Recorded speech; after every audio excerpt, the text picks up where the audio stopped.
Today we'll be cooking spam fried rice. Ayan. Sobrang sarap niya and really swak na swak ang lasa ng spam sa ating fried rice. Ayan, but before anything else, let's put on our apron.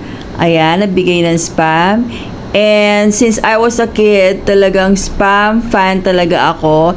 And ang dami ng variants ng spam ngayon. May tocino, may light, may less sodium, may regular, and marami pang iba. Ayan, so to start with, eto, nagbigay din sila ng spam slicer. Ayan, so gagamitin lang natin is 1/2 can of spam.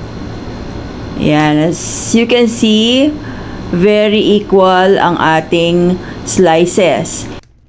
So we will be needing 2 cups of day-old rice. I'm using brown rice, pero pwede kayo gumamit ng white rice. Then we will add 2 teaspoons of chicken powder. Meanwhile, I slice the 1/2 can of spam into cubes. And then, yung ating chicken powder, i-mix lang natin siya very well with the rice. On a small mixing bowl, meron tayong 3 teaspoons of soy sauce. Yan, toyo yan. And then, 1 teaspoon of oyster sauce. Next, we'll add 1 teaspoon of sugar. So, i-combine lang natin yan and set this aside.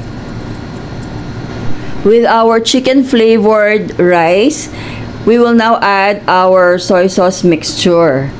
Ayan. So, ang gagawin natin ngayon is we will mix this very well until lahat ng butil ng kanin ay may flavor from our soy sauce mixture.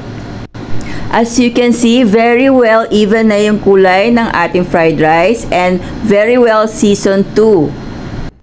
So, on a hot pan, naglagay lang ako ng 2 tablespoons of oil and we're going to fry our spam. Ayan, so we will make this really crispy and brown sa edges niya. Just the way I like my spam to be cooked. So, may option kayo dito kung ayaw nyo siyang iprito, it's okay. So, after a few minutes, okay na yung ating spam and we will now set this aside. On the same pan, naglagay lang ako ng konting oil and we will now put 2 beaten eggs.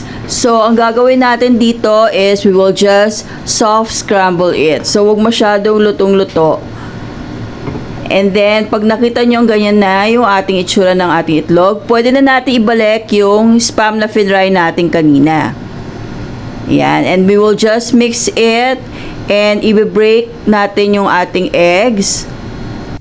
And our next step is ibalik na natin yung rice na minix natin kanina with the chicken and the soy sauce mixture. Ayan. So, as you can see, hindi siya masyadong oily yung ating fried rice. So, medyo healthy siya ng konti. Ayan. So, i-mix na natin and combine everything together.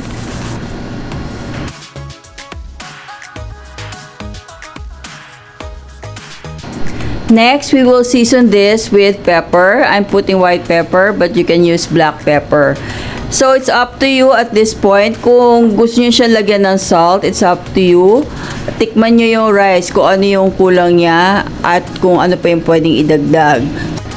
Lastly, we will add some spring onions to add freshness to our dish.